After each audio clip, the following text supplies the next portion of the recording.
Our big story tonight at 6, Oregon's controversial wildfire hazard map. Good evening, I'm Lee Anderson. And I'm Lindsay Harris. KTVZ viewers across Central Oregon have been reaching out to the problem solvers, wanting more information and clarity on the map and what it means to their home and community. Problem solver Isabella Warren explains how the map is now in the hands of state lawmakers and how one word in the law could make a decision if that map stays or goes. The problem solvers first to bring you homeowners' concerns last June. La Pine residents telling us they saw a major increase in their homeowners' insurance following the Darlene 3 fire. We're all getting the maps. And so we should all be concerned about our welfare of our property and the future of our property. Well, 8 months later, those same residents have taken matters into their own hands, going straight to the Capitol. This month, state legislators and county commissioners have heard from rural residents about their frustrations with the Oregon Department of Forestry's wildfire hazard map as a cause for their increase in insurance prices.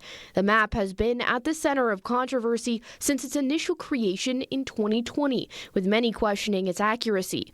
Now, legislators are fighting back, calling for the map to be repealed. So, Senators, I encourage a full repeal of the fire maps and let us focus on getting ready for the wildfires that are coming.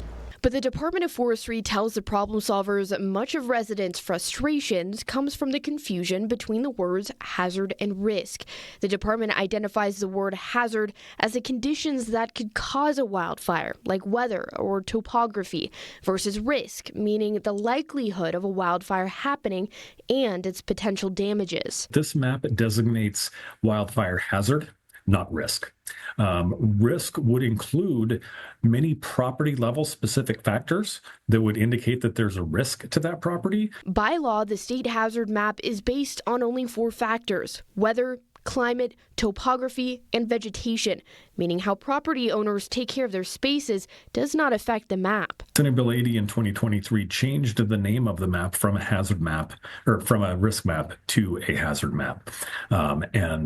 We've kind of been struggling to make that distinction ever since. As for home insurance prices, the problem solvers have learned insurance companies cannot use state-created maps to determine pricing. Residents looking to repeal their hazard status can apply at the Department of Forestry. That deadline is March 10th. Isabella Warren, KTVZ News.